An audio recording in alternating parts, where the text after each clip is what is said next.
We've come back to South Africa now from the Netherlands, kind of getting back into the motions of things for 2020. As you can see, it's nice 25 degrees. It's great to be here at this time of the year. We do 1 year in the Netherlands and 1 year here, so that's why we're back.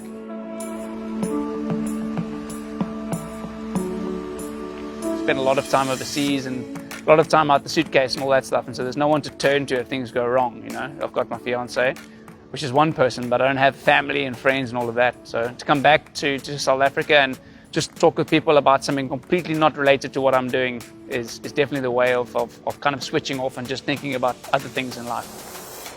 Usual day in South Africa, we kind of do 3 training sessions. We'll do a swim in the middle of the day usually because it's so hot out.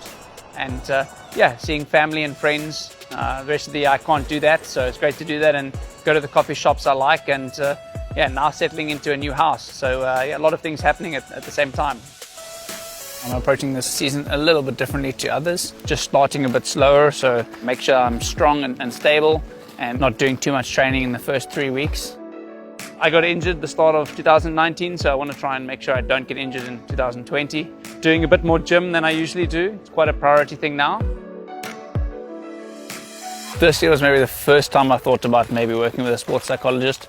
I think I had the biggest setbacks in 2019. And it continued for like 6 or 7 months. So, it's a long time to be dealing with problems. I had a couple of things factoring in, stomach problems that were underlying that I didn't know about. So the mental side of things kind of went a bit as well. It was a big mess up. It kind of felt like it was going to happen, and I was doing everything I could for it not to, but it ended up happening. Your mind has a massive role in what you do. And if your mind says stop, the chance of you stopping is very high. Afterwards, I decided to come back to South Africa to spend time with family and friends, and I'd kind of just had enough of, the circuit and the rat race and stuff and everything. So came back home, took it easy. I think, that's part of life. There's always parts that don't go the way you want it to. You got to just look at it in the greater scheme of life. There's obviously worse situations than you're in. You got to look at the positivities and things that you have, and not the things that you don't have and the things that you want.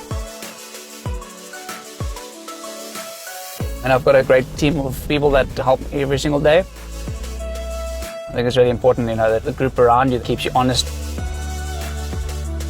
I love simplicity. I don't like to overthink. I don't like to assess too much.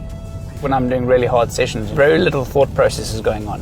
I know that it's going to hurt. I know that it's going to hurt for X amount of time, and then it will be over. I always just, think if this is a small moment, that moment will pass. Ultimately, it's about the enduring performance. I try to stay as positive as I can. I always find that that's really important. Things can be going badly, and if you stay really positive, you can still come out pretty well. I love being outdoors. I like being, doing exercise, and so for me, it's like the perfect job. If you love what you're doing, you never work a day in your life. I think when you have some bad times, the good times are all that much better when they happen. I'm super excited about the possibilities in Tokyo to be the best that I can be, to go to speeds that I've never gone to and to do the best that I've ever done.